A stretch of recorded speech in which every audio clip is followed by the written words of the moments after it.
manifest dissolve, heinous and somehow invoking a tear of commiseration for Lot's wife who'd defiantly chosen her own woeful fate, thinking more so of frailty instead of folly as, chasing heroic infantry lines to the backs of feet, away from the zone of encroachment without so much as meeting with artillery fire or a bleeding ambush or encountering long-range potshots or snipers' fire. The men and women without leg with polarity of informed inkling and as though with only chauffeurs as intentful custodians as respondents left to answer calls to silence inquiry when moving in unison away from what spiraled on in that whirlwind of a body alongside conspiring howling cries only resembled a tornado.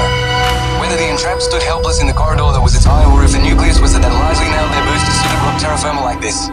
It was impossible to tell as screens were buried inside of unfolding tufts that throttled that rocked and reeled and that's chief achievement was too. Despite the flurry of onslaught that pummeled even any microscopic sense of circumspect aware, clogged the ears.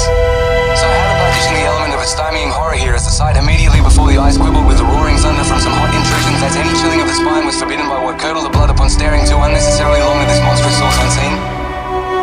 The mobile cloud streamed on through only while it rounded again to linger and without leg or limit hopped stoutly and skipped on wicked columns of smoke that breathed fire. Without eyes this invisible phenomenon moving over landmines as easily as does cutting wind razor on through stalks of wheat or cornfield. Perspicuity of sight was its chief characteristic that was embedded inside of some inarticulable finesse as. How unusual it was when it was said that because of such exploits it was the provable fact that there are no atheists in foxholes. This funnel of tsunami storm winds literally shook the walls of ravine as these motoring gusts.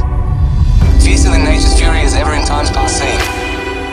On overdrive they throttled as sympathetically over top of heads of entrenched soldiers who could in the least bit so much as buckle from the greatest assault yet seen and far less braced for the haunting unseen as out of obscurity of ominous definition were they informed of ghastly premonitions unshorn and of items unnamed. These that somehow set loose the grisly apprehension in the most harrowing items of conceivability that lacked no definition and lampooned momentum so greatly that the feeling was that wounded vertigo was that which alone persisted. Faces of enemy combatants melted inside of the charred neckline of uniforms hemming here and men and women live 1,000 years or more and just perchance to finally fathom that out from which the very elements alone saved on this day. Infantry persons who were last to fall in defiance of nature's laws and physics and things besides, 'twas as if the very tonguelets of breathing fire was that which hoisted them out of the man-made trenches and liquid infernal mayhem here that only selectively devoured. Those who were slow to believe or who were startled senseless, the several of these either braced from their backs against unforgiven ground, appearing as though they engaged flares preceding the landing of their parachutes, and others, with expectation to become ensnared in only what would incinerate and consume. These held hands crossed over chests in the fashion of frogmen or swimmers stepping off a pool's ledge while anticipating their soon piercing through of water's surface that was fathoms beneath them, paralyzed at the sight of eye orts dissolving into only facial sockets. These dozens of infantry personnel just as under siege and emotionally destabilized when being escorted away from the drowning flames next to consumed ones and that devoured persons who swept on into same foxholes from an area undetected.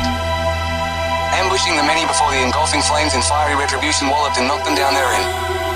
Stymied for short seconds then fiercely stampeded when the tumultuous winds that appeared to be arrayed like teams of steeds overtook them.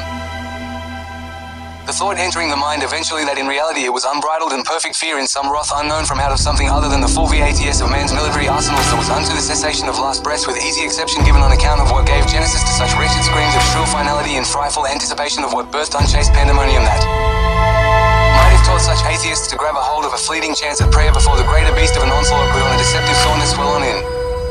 An insertable 470, the time of Jacob's trouble, planet Earth's Generation Gogmageddon by Ely James. Recording date, July 27th, 2025. Soon available in 4 formats: ebook, audiobook, paperback, and hardcover. All rights are reserved. Ely James 2023. July 27th, 2025.